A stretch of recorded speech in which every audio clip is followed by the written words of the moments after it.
ജോബീസ് കിച്ചൻ്റെ പുതിയൊരു എപ്പിസോഡിലേക്ക് നിങ്ങൾക്ക് എല്ലാവർക്കും ഒരിക്കൽ കൂടി സ്വാഗതം. ഞാൻ ഇന്ന് ഉണ്ടാക്കാൻ പോണത് പെസഹ അപ്പം, പുളിപ്പില്ലാത്തപ്പം, കൽത്തപ്പം, indriyappam അങ്ങനെ ഒരുപാട് പേരുകളിൽ ഈ പുളിപ്പില്ലാത്തപ്പം അറിയപ്പെടുന്നു.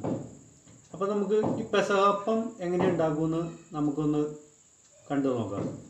അപ്പോൾ നിങ്ങൾ ഇതുവരെ എൻ്റെ ചാനൽ സബ്സ്ക്രൈബ് ചെയ്തില്ലെങ്കിൽ സബ്സ്ക്രൈബ് ചെയ്യുക, അതോടൊപ്പം ബെല്ലൈക്കൺ കൂടി ആക്റ്റീവ് ആക്കുക.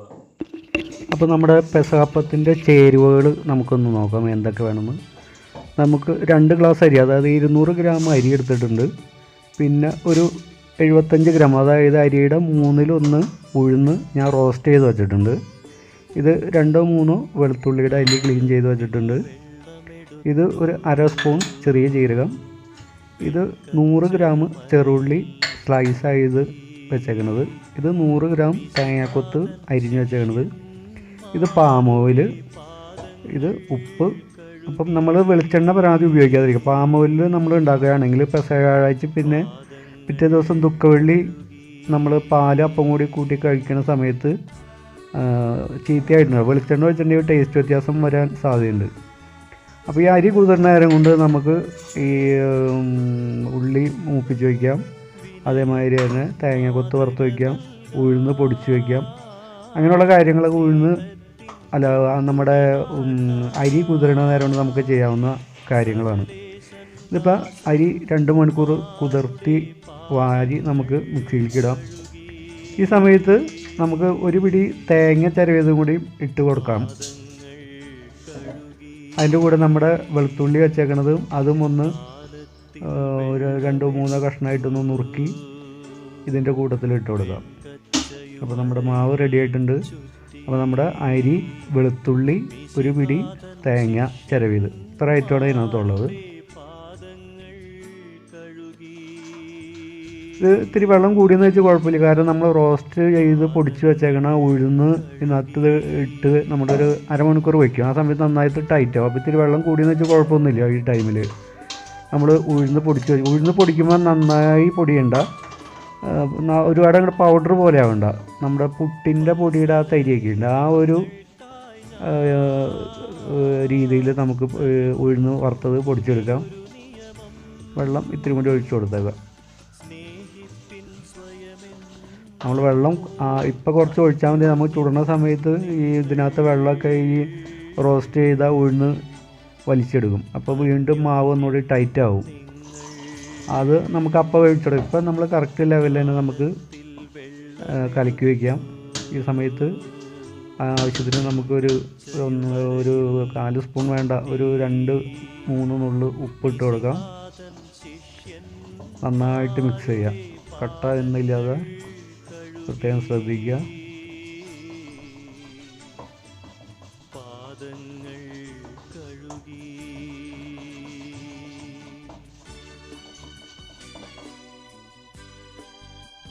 നന്നായിട്ട് നമ്മൾ മിക്സ് ചെയ്ത് വെച്ചിട്ടുണ്ട്. ഇതിനകത്തേക്ക് നമ്മളുടെ ചെറുജീരകം ഇട്ട് കൊടുക്കാം. ചെറുജീരകം വേണമെങ്കിൽ നമ്മൾക്ക് ഉഴുന്ന് റോസ്റ്റ് ചെയ്തിട്ട് പൊടിക്കുന്ന സമയത്ത് വേണമെങ്കിൽ നമുക്ക് ചെറുജീരകം ഉഴുന്ന് പൊടിക്കണതിൻ്റെ ഒപ്പം ഇട്ട് കൊടുക്കാം. പിന്നെ നമ്മുടെ തേങ്ങാക്കൊത്ത് റോസ്റ്റ് ചെയ്ത് വെച്ചേക്കുന്നത് ഇട്ട് കൊടുക്കാം. നമ്മളുടെ ചെറുള്ളി മൂപ്പിച്ച് വെച്ചേക്കുന്നത് ഇട്ട് കൊടുക്കാം. ചെറുള്ളി 100 ഗ്രാം. അപ്പോൾ ചെറുള്ളിയുടെ ടേസ്റ്റ് നമ്മുടെ അപ്പത്തിൽ മുന്നിട്ട് നിൽക്കണം. അപ്പോൾ ചെറുള്ളി ഒത്തിരി കൂടുതൽ എടുക്കാനായിട്ട് പ്രത്യേകം ശ്രദ്ധിക്കുക. അതായത് ഉഴുന്നിൻ്റെ അളവ് ഒരു 100 ഗ്രാം 75 ഗ്രാമോളം ചെറുള്ളി എടുത്ത് റോസ്റ്റ് ചെയ്യാൻ ശ്രദ്ധിക്കുക. എല്ലാം കൂടി നന്നായിട്ട് മിക്സ് ചെയ്യുക. ഇത് നമുക്ക് എന്നിട്ടൊരു 1/2 മണിക്കൂർ ഒന്ന് റെസ്റ്റ് ചെയ്യാൻ വയ്ക്കുക. ഒരുപാട് നേരം ഈ മാവ് വയ്ക്കരുത്. പുളിയില്ലാത്ത അപ്പം എന്നാണ് നമ്മൾ ഇതിനെ പറയണത്. അപ്പോൾ നമ്മൾ ഒരുപാട് നേരം വയ്ക്കരുത്. ഒരു 1/2 മണിക്കൂർ അല്ലെങ്കിൽ ഒരു 40 മിനിറ്റ് അതിൽ അപ്പുറത്തേക്ക് നമ്മൾ പോകരുത്. അതിനുള്ളിൽ നമുക്കിത് ചുട്ടെടുക്കണം. ഓക്കെ, നമുക്കിത് കുറച്ച് നേരം റെസ്റ്റ് ചെയ്യാൻ വയ്ക്കാം.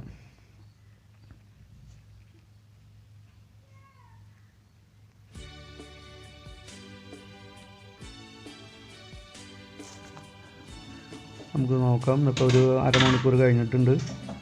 ഇത്തിരി ടൈറ്റായിട്ടുണ്ട് മാവ്. അപ്പോൾ നമുക്ക് അല്പം വെള്ളം ഇത്തിരി ഒഴിക്കുക. കൂടുതലായി കഴിഞ്ഞാൽ നമ്മൾ പ്രശ്നമാവും. അപ്പോൾ ഇത്തിരി വെള്ളം ഗ്ലാസ്സിലെടുത്തൊക്കെ ഒഴിക്കുന്നതായിരിക്കും ബുദ്ധി.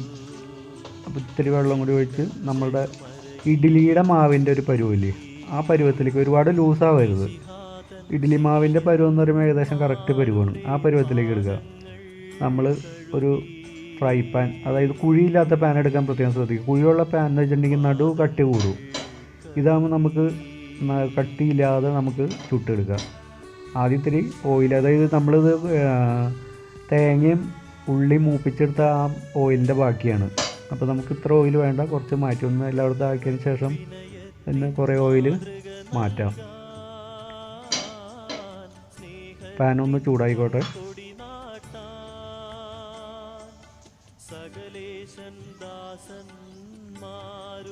വെളിച്ചെണ്ണ ഒഴിച്ചിട്ടുണ്ടെങ്കിൽ നമ്മൾ പെട്ടെന്ന് കറക്കുക. അത് പിറ്റേ ദിവസമൊക്കെ വൈകുന്നേരമൊക്കെ ആകുമ്പോഴേക്കും ബാലൻസ് വരാണെങ്കിൽ അത് ചെറുതായിട്ട് ചീത്തയാവും. ഇതാകുമ്പോൾ ഓയിലാകുമ്പോൾ നമുക്ക് ആ ടേസ്റ്റ് വ്യത്യാസമൊന്നും വരില്ല. അപ്പോൾ നമ്മൾ ഓയിലെടുക്കുന്നതായിരിക്കും, പാം ഓയിൽ ഉപയോഗിക്കുന്നതായിരിക്കും നല്ലത്. ഒരു തവി ഒഴിച്ചിട്ട് എല്ലാ വശത്തേക്കും ഒന്ന് പരത്തി കൊടുക്കാം. പരമാവധി എല്ലാ ഭാഗത്തും ഒരേപോലെ കനം വരാനായിട്ട് പ്രത്യേകം ശ്രദ്ധിക്കുക. നമ്മൾ ദോശ പരത്തണമാതിരി അങ്ങോട്ട് പരത്തിയാൽ മതി. അത്രയും ഇത്തിരി കട്ടിയിൽ പരത്തണമെന്ന് മാത്രം. നമുക്കൊരു മൂടി വെച്ച് അടച്ചു വയ്ക്കാം. നമുക്ക് ഈ മൂടിക്കും പകരം നമ്മുടെ ഇടിയപ്പച്ചെമ്പിൻ്റെ ഒക്കെ അടപ്പുണ്ടെങ്കിൽ അത് വയ്ക്കുകയാണെങ്കിൽ നമ്മുടെ കൈയൊക്കെ പൊള്ളാതെ നമുക്ക് ഇത് പെട്ടെന്ന് പൊക്കിയെടുക്കാനൊക്കെ പറ്റും. ഇതിപ്പോൾ പാത്രം വെച്ചിട്ടുണ്ടെങ്കിൽ നമുക്ക് ഇത്തിരി റിസ്ക്കാണ്. ഇപ്പോൾ ഒരു 10 മിനിറ്റ് നമ്മൾ ചെറിയ ഏറ്റവും ലോ ഫ്ലെയിമിലിട്ട് നമ്മളൊരു 10 മിനിറ്റ് ഇത് വേവിച്ച് നമുക്കിതൊന്ന് മറച്ചിട്ട് കൊടുക്കാം. നമ്മളൊന്ന് മറച്ചിട്ട് കൊടുത്ത് പ്രത്യേകം താഴെ പോകാൻ ശ്രദ്ധിക്കുക. നമ്മളിനി അതൊരു 5 മിനിറ്റ് കൂടി നമ്മൾ ഈ ഏറ്റവും കുറഞ്ഞ ഫ്ലെയിമിലിട്ട് തന്നെ നമുക്കിത് വേവിച്ചെടുക്കാം. ഒരു 5 മിനിറ്റ് കൂടി കഴിഞ്ഞപ്പോൾ മൊത്തം ഒരു 15 മിനിറ്റ് 13 മിനിറ്റ് വേണം നമുക്കൊരു അപ്പം ചുട്ടെടുക്കാനായിട്ട്. കൈയൊക്കെ പൊള്ളാതെ നോക്കുക. അതാണ് ഇഡ്ഡലി ചെമ്പിൻ്റെ അടപ്പാകുമ്പോൾ നമുക്ക് ഈസി ആയിട്ട് ഈ അടപ്പൊക്കെ പൊക്കിയെടുക്കാം. അപ്പോൾ ഇഡ്ഡലി ചെമ്പിൻ്റെ അടപ്പ് ഉപയോഗിക്കാനായിട്ട് ശ്രദ്ധിക്കുക. അപ്പോൾ നമ്മുടെ അപ്പം എല്ലായിടത്തും വെന്തിട്ടൊക്കെ ഉണ്ട്.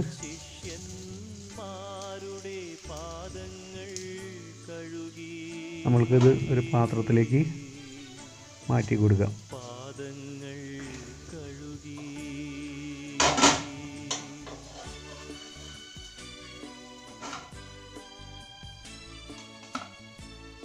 ഇനി നമ്മുടെ പാം ഓയിൽ, അല്പം പാം ഓയിലും കൂടി ഒഴിച്ച് അടുത്ത അപ്പം കൂടി ചുട്ടെടുക്കാം. ഇനി കുറച്ച് പാം ഓയിൽ ഒഴിച്ചാൽ മതി. ആദ്യത്തെ പ്രാവശ്യം നമ്മളിത്തിരി കൂടുതൽ ഒഴിച്ചിട്ട് ഒന്ന് ചീറ്റിച്ചിട്ട് കുറച്ച് മാറ്റി വയ്ക്കുക. രണ്ടാമത് ഒഴിക്കുമ്പോൾ അല്പം പാം ഓയിൽ ഒഴിച്ചാൽ മതി.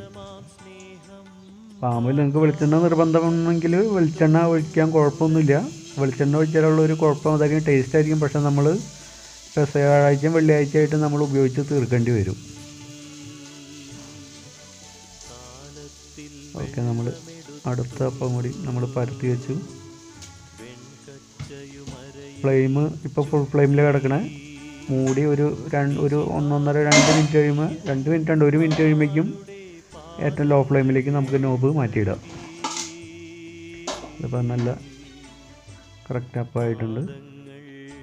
അപ്പോൾ വീഡിയോ കണ്ട എല്ലാവർക്കും നന്ദി. എൻ്റെ ചാനൽ സബ്സ്ക്രൈബ് ചെയ്യാൻ മറക്കരുത്.